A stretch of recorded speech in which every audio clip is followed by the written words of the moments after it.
Something just resurfaced this week that reframes almost every major story about Meghan Markle from the past year.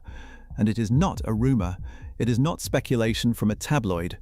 It is a documented set of internal briefing notes tied to a real communications operation that was obtained and reported on in April, and that explains in black and white exactly how her team has been managing the narrative around her brand, her relationships, and her public image. Once you read what is actually in those documents, a lot of things that previously seemed like coincidences start to look like something else entirely. Here is where this starts. In April of this year, ahead of Harry and Meghan's tour of Australia, a set of documents described as operational planning notes were obtained and reported on by multiple outlets covering the trip. These were not anonymous tips or unnamed sources making claims. These were documents with a clear origin, tied to the Sussex's communications team, and they laid out a specific strategy in specific language. The notes described a carefully calibrated communications approach designed to counter accusations that the trip was self-promotional. They outlined pre-scripted responses to anticipated criticism. They described messaging priorities intended to control how the visit was covered from the moment the couple landed.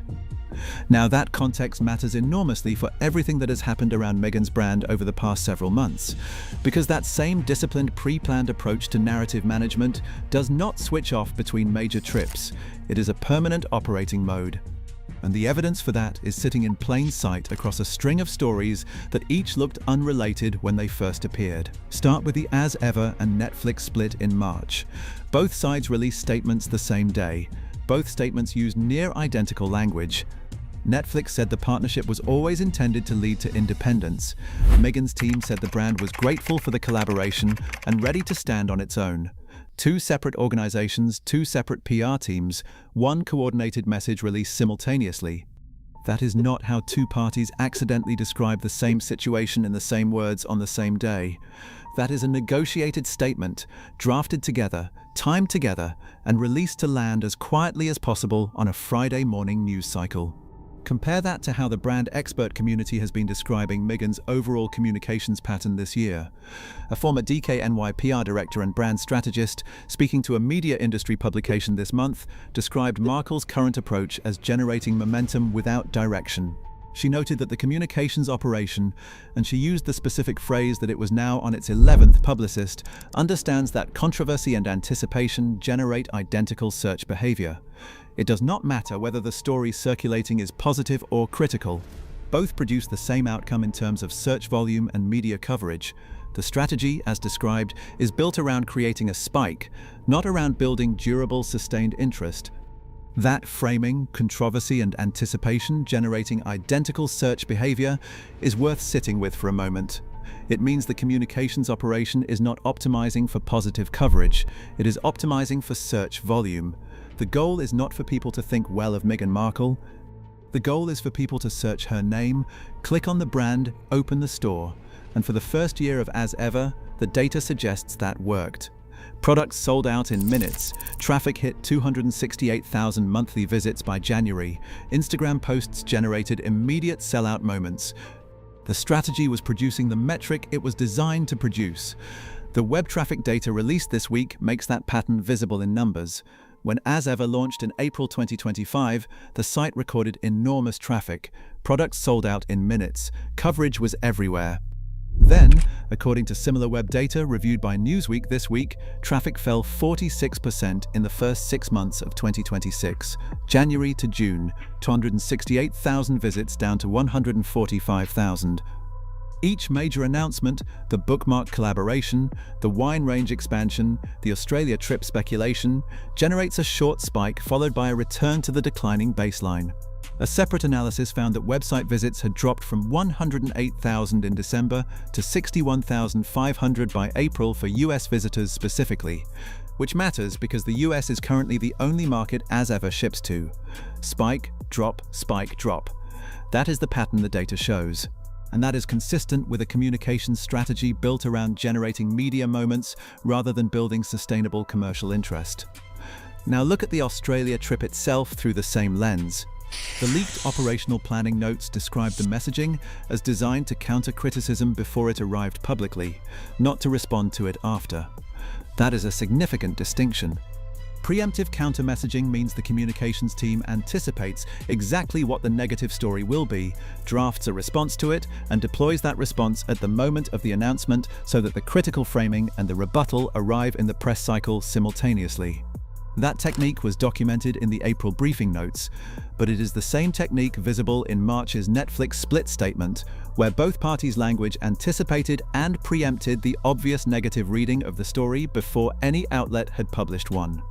It is also the same technique visible in the trademark story, where Meghan's team downplayed the Australia registration as speculative at the exact moment the filing itself was available in public patent records. The children's name story from April is perhaps the clearest example of this pattern in action this year. Multiple outlets reported simultaneously that Meghan and Harry had filed to trademark Archie and Lilibet's names. The story spread across entertainment media within hours. Then, less than 24 hours later, a follow-up citing People magazine stated that no such filing had been made. Two completely opposite claims, both attributed to sources close to the situation, less than a day apart. What the correction accomplished was to generate two separate rounds of coverage from one non-event. The original claim produced one wave of attention, the denial produced a second wave, and the net result was that Meghan's name dominated entertainment headlines for a 48-hour cycle based entirely on something that ultimately turned out not to have happened.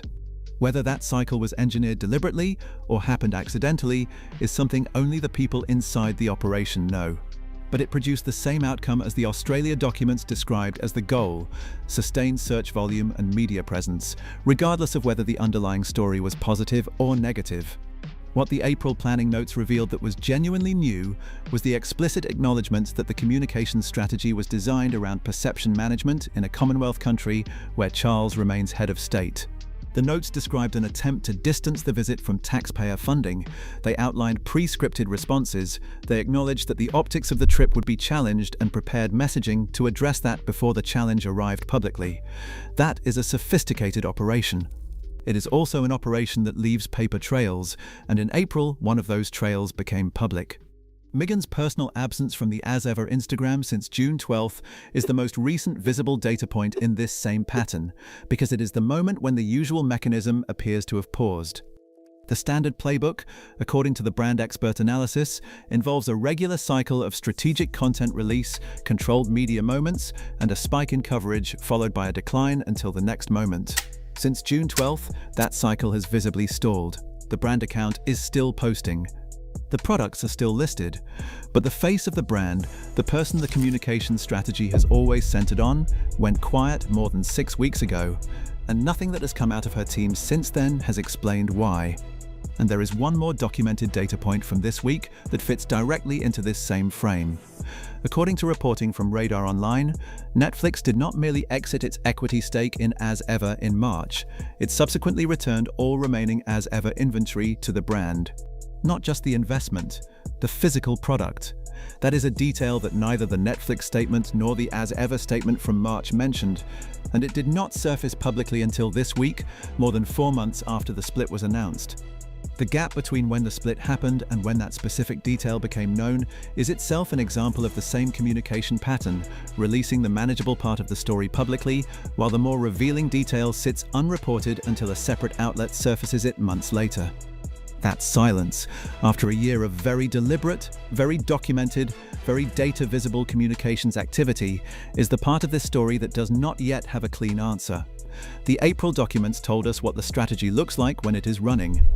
The traffic data from this week tells us what it looks like when it is producing diminishing returns, and the 6 weeks of absence from the brand's own content tells us something shifted in the last month and a half.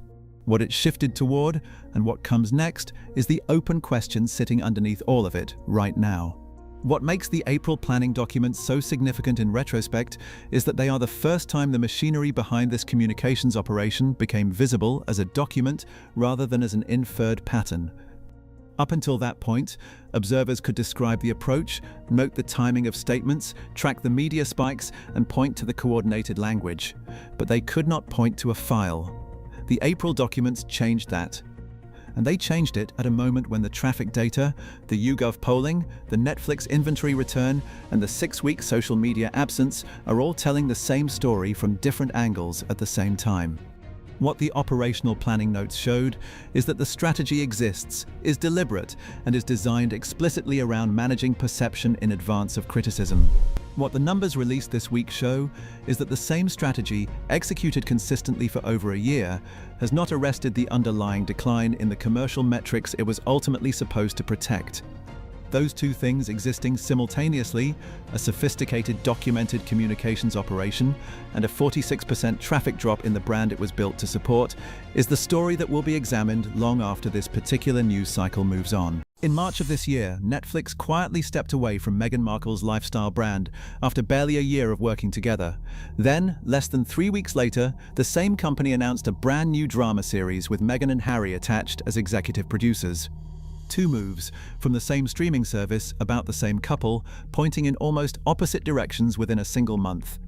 Here's how the Sussexes' relationship with Netflix actually unfolded, and why nobody outside the room seems to agree on what it currently is. Start with the headline that broke first. In early March, multiple outlets reported that Netflix was parting ways with As Ever, Meghan's lifestyle brand, after roughly a year of partnership between the two companies. That wasn't a small detail. As Ever had been positioned as part of the broader Sussex-Netflix relationship, tied into the same ecosystem that had already produced Meghan's cooking and lifestyle series for the platform.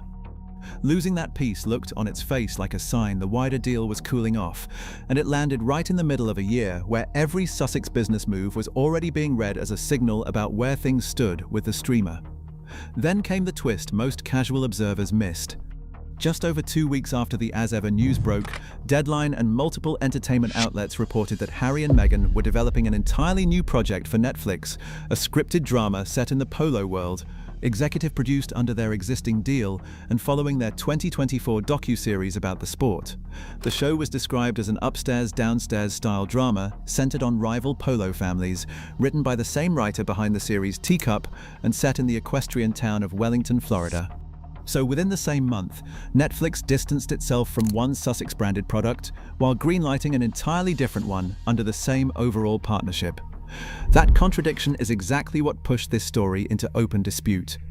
Around the same time the new drama was announced, Variety published a report built on testimonials from sources close to the situation, describing the overall relationship between Netflix and the Sussexes in blunt terms, quoting sources who called it far from a fairy tale. That's about as direct as anonymous entertainment reporting gets. Netflix's response was equally direct in the other direction. The company denied that the relationship was strained at all, pushing back on the framing before the new project announcement had even finished making headlines, while a lawyer for the couple separately dismissed talk of frosty meetings between the Sussexes and Netflix leadership, insisting communication between both sides remained open. So you've got a streaming giant simultaneously being reported as cooling on a couple's lifestyle brand, denying any tension exists, and announcing a brand new show with them in the same 3-week stretch. To understand how those three things fit together, instead of contradicting each other outright, you have to go back to how this deal actually started and what's happened to it since. Harry and Meghan signed their original agreement with Netflix in September of 2020, not long after stepping back from royal duties. Reported at roughly $100 million over multiple years, the deal gave them room to produce documentaries, docuseries, and scripted content across the platform. Their first major release under it, the 2022 tell-all docuseries Harry and Meghan, became Netflix's most watched documentary debut at the time, racking up 64 million viewing hours by some counts and generating the kind of global conversation that streaming deals like this are built around in the first place. Almost nothing that followed matched it. Prince Harry's 2024 series about polo drew a reported 500,000 household views, a fraction of the first documentary's audience. Meghan's lifestyle series With Love, Meghan, which premiered in March of last year, ranked far down Netflix's own internal engagement charts, landing around the 383rd spot with roughly 5.3 million views despite the attention around its premiere, while Polo came in even further down the list at over 3,400 with its 500,000 households. Against the scale of the first release, both looked like a steep drop-off, and that decline is the backdrop for everything that happened next. By July of last year, The Sun was reporting that the couple's deal would not be renewed once it expired that September. A source told the outlet plainly that the deal was finished, that no more shows would be made, and that Netflix felt they'd gotten what they needed from the partnership. Another source added there was no animosity on either side, describing it instead as something that had simply run its course, adding that the platform had gotten what it considered the zenith of the couple's content out of that first documentary and had no hard feelings about how things had played out since. People later confirmed a version of the same story through a separate Hollywood insider, who echoed that the production agreement wouldn't be extended and framed it as part of a broader shift in Netflix's overall strategy away from multi-project deals with high-profile names, a shift that reportedly also affected a similar arrangement with Barack and Michelle Obama's production company around the same period. Except that's not how it played out. Weeks after those non-renewal reports circulated, Netflix and the Sussexes announced an extension of the deal instead, unveiling new projects including a holiday special and additional scripted content. The about face was reported by People, which noted the update came directly after weeks of reporting suggesting the exact opposite outcome. A royal commentator, speaking to GB News around the same period, called the renewal absolutely pivotal to the couple's broader business strategy going forward, tying the outcome of the Netflix negotiations directly to the financial stability of their next chapter outside the royal family, and noting that what the arrangement really needed at that point was Meghan's cooking series to carry its own weight. That extend-then-retreat pattern isn't actually new for this specific relationship either. Go back further to 2021, and you'll find an earlier round of the same dynamic. Variety reported at the time that Netflix had been caught off guard by Harry and Meghan's tell-all interview with Oprah Winfrey, which took place while the couple was already in production on the Harry and Meghan docuseries, and that the streamer was privately frustrated by what was described as poor communication around the couple's other business dealings through their company Archewell. A representative for the Sussexes pushed back hard on that framing, telling Variety the claim that Netflix was blindsided was categorically false, and adding that legal counsel from both sides had overseen the deal's evolution the entire way through, which the rep characterized as standard practice for any major Hollywood contract change. Variety also reported that Netflix had separately raised concerns about how Harry's memoir, Spare, might affect the documentary's rollout, with sources claiming Meghan had downplayed the book's likelihood to Netflix's own co-CEO at the time, only for the book to become one of the fastest-selling memoirs in publishing history when it landed in January of 2023. It's also worth remembering what the full slate under this deal actually looks like, because it shows how much has been produced in 5 years, even through all the reported turbulence. Beyond the 2 headline documentaries, the partnership has also put out Live to Lead in 2022, built around a series of leadership conversations, and Heart of Invictus in 2023, following competitors preparing for Harry's Invictus Games. None of those match the scale of the first Harry and Meghan release, but they represent a steady stream of output from a couple who, according to every non-renewal report over the past 2 years, were supposedly on the verge of losing the deal entirely. A production slate that consistently keeps shipping content is a strange thing to pair with repeated reporting that the relationship is quietly ending, and that mismatch is part of why so much of this coverage tends to contradict itself within the same month. So this isn't the first instance of reports describing internal friction, followed by a Sussex side denial, followed by the relationship continuing anyway. It's closer to a recurring shape this specific partnership keeps taking. Tension gets reported, it gets denied or downplayed. And then a new project gets announced that suggests the underlying business relationship never actually broke down in the way the reporting implied. Which brings things back to where this story started, in March of this year. As ever, the standalone lifestyle brand did lose its Netflix partnership. That part wasn't disputed by either side. But the broader content deal, the one built on scripted shows and documentaries rather than product lines, kept moving forward hard enough to greenlight an entirely new drama series within the same month. 2 different arrangements, tied to the same 2 names, moving in 2 different directions at once. Outlets covering the split treated it as evidence of a cooling relationship. Netflix's own denial and the immediate follow-up announcement suggest something closer to a company narrowing which parts of the partnership it wants to keep, rather than one pulling away from all of it entirely. What's left is a pattern that's repeated at least 3 times now across 5 years. A high bar set early with the first documentary, a visible drop-off in audience for what came after, reports of the deal ending, a denial or a walk back. And then a new project landing anyway, whether that's a holiday special, a book deal that survived early friction, or now a scripted polo drama moving forward while a lifestyle brand quietly exits stage left. Whether the current Polo drama becomes the next Harry and Meghan, or the next entry in the underperforming column is the part nobody covering this story can actually answer yet. Based on the last 5 years though, betting on a clean, permanent ending either way has not been the safe bet so far.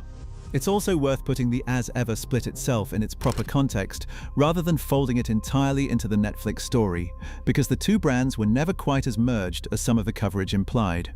As Ever functioned as its own separate business, with its own retail operations, its own product lines, and its own commercial relationships outside of streaming entirely. Netflix stepping back from that specific side venture is a different kind of decision than Netflix stepping back from scripted or documentary content, since a streaming platform generally isn't in the business of running lifestyle product partnerships long-term, the way a retail or media licensing company would be. Viewed that way, the March split looks less like the beginning of the end and more like Netflix trimming a side experiment that sat slightly outside its core business, while keeping the part of the relationship that actually functions like the rest of its content slate. That distinction rarely makes it into the headlines, but it's the difference between reading this as a couple losing ground with their biggest media partner and reading it as one specific product deal ending, while the much larger content relationship keeps producing new material on schedule. Something has gone very quiet around Meghan Markle's lifestyle brand this week, and the timing of that silence is the part nobody is talking about, because the numbers that just dropped are not the kind of numbers a brand posts a cheerful Instagram about. And here's what makes this story different from every other round of Sussex criticism that cycles through every few weeks. This one comes with data. Hard, verifiable, third-party data, and it landed just days ago. Here's what we know right now. According to web analytics pulled from SimilarWeb and reviewed by Newsweek this week, traffic to the As Ever website has fallen 46% in the first 6 months of 2026 alone. Not over a year, not gradually over 2 years, in 6 months. In January, the site recorded 268,000 visits. By June, that number had dropped to 145,000. That is 123,000 fewer people per month walking through the digital door of a brand that launched just over a year ago and was described at the time as selling out in minutes. But that headline number is not even the most important figure in the data. It's the American number, because As Ever currently only ships within the United States. That is the only market that actually turns into a sale. And US visitors specifically dropped from 108,000 in December to 61,500 by April.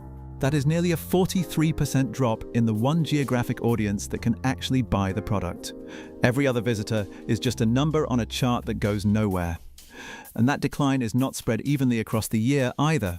The sharpest drop happened between January and April, the exact window in which Netflix confirmed it was exiting the As Ever equity stake and the show cancellation became public. Traffic went from 268,000 in January to 178,000 by April, before dropping again to 145,000 by June. The floor keeps moving lower, and each small recovery, including a modest bounce in March when the brand released new products, failed to hold. The brand's own data is tracing the arc of a launch moment fading in real time. Now layer that against something else that just surfaced this week. Radar Online reported that Netflix, which had been an equity partner in As Ever before pulling out of that stake in March, has since returned all remaining As Ever inventory to the brand. Let that land for a second. Netflix is not just no longer invested in the brand. Netflix physically sent the products back. That is not the behavior of a company that parted ways on friendly terms and wished the brand well. That is a company clearing the relationship out of its systems entirely. To understand how we got here this fast, you have to go back to the launch, because the gap between where this brand started and where it sits right now is genuinely significant.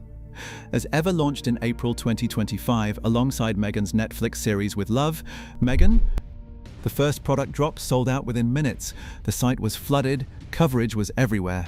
A Netflix co-CEO described the brand at the time as consistently selling out in record time and praised Meghan's vision for elevating everyday moments. Netflix didn't just broadcast her show. It took an equity stake in the brand itself, putting real money behind the bet that this could be something durable. That was less than 15 months ago.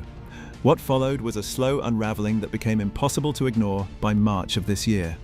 With Love, Meghan did not get renewed for a third season. The viewership numbers for the second season came in at roughly 2 million views, a fraction of the 64 million viewing hours the first Harry and Meghan documentary generated in 2022. An industry source told Page 6 at the time simply that her show did not go on. Within days of that news settling, Netflix confirmed it was exiting its equity position in As Ever entirely. Both sides put out matching statements that used phrases like meaningful growth and always intended to be independent. But those statements landed against the backdrop of a streaming company quietly walking away from a financial stake it had taken less than a year before. A brand marketing expert who spoke to a media insider publication this month put the situation in blunter terms than either press release did. Aliza Licht, a former DKNY PR director and brand strategist, said the runway for As Ever is very short, adding that there is no demand for it in the way a sustainable consumer brand requires. She described the influencer pivot Meghan's team has attempted in recent months, paying creators to post about the products, as a symptom of a deeper problem rather than a solution to one. And she noted that every strategic shift the brand has made, the Hollywood Friends launch, the solo content push, the Netflix show as a marketing engine, and now the paid influencer layer, points toward an ending rather than a recovery. There is one more detail from this week that may be the most telling of all. The last video Meghan personally posted on the As Ever Instagram account was on June 12th. That was over 6 weeks ago. Since then, the brand's social accounts have continued posting, but the posts are styled lifestyle imagery featuring products without her. No Meghan, no personality driving the content, just aesthetic photographs of breakfast spreads and candles. For a brand that was built entirely around her identity and her presence, that absence is not a minor gap in the content calendar. It is the main face of the brand going dark at exactly the moment the traffic numbers are showing their sharpest decline. That same publication also noted something about the influencer pivot Meghan's team has attempted in recent months. Rather than Meghan herself driving the content, the brand has begun paying outside creators to post about As Ever products. That is a standard industry move for brands trying to extend their reach beyond an organic audience. But for a brand that was explicitly built around a single personality, outsourcing the storytelling to paid influencers creates a visible gap between the brand's founding premise and its current execution. People followed As Ever because of Meghan. Paid influencers cannot substitute for the founder going quiet on her own platform, and the engagement data from those paid posts suggest the conversion rate from influencer content to actual site traffic has not arrested the overall decline. YouGov polling data from the first quarter of this year adds another dimension to what the web traffic numbers show. Meghan's favorability rating among Americans dropped from a net positive of 15 in Q3 of last year to a net positive of just 2 by Q1 2026. That is a 13-point fall in 2 quarters in the country that is currently her only market. The brand's traffic figures and her personal popularity figures are moving in the same direction at the same time. Newsweek, which reported on both sets of data, noted carefully that correlation does not imply causation, but the overlap is hard to separate out cleanly because As Ever was always a personality-driven brand. When the personality's approval rating falls, the brand built on that personality does not operate in a separate bubble. What does all of this mean for what comes next?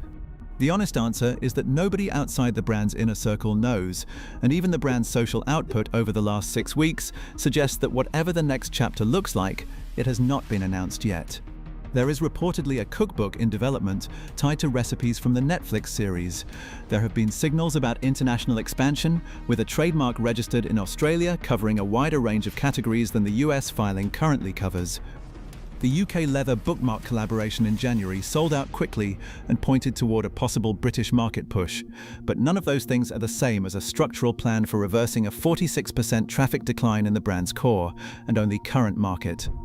The launch moment is the context for everything. In April 2025, the site was overwhelmed. Products were gone in minutes. Netflix was an equity partner with money in the game. A co-CEO was publicly calling the launch a sign of the partnership's strength.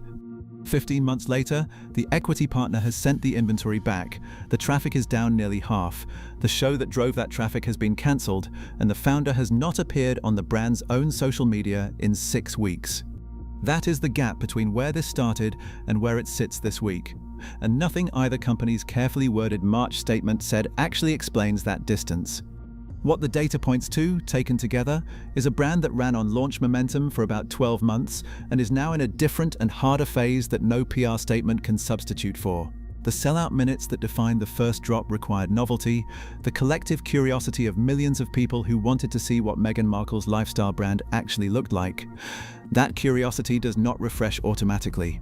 It has to be replaced with something else: repeat purchase behavior, genuine product loyalty, a broadened customer base, international expansion, or a new media moment big enough to reset the awareness cycle. None of those things have visibly materialized yet. The cookbook is reportedly in development.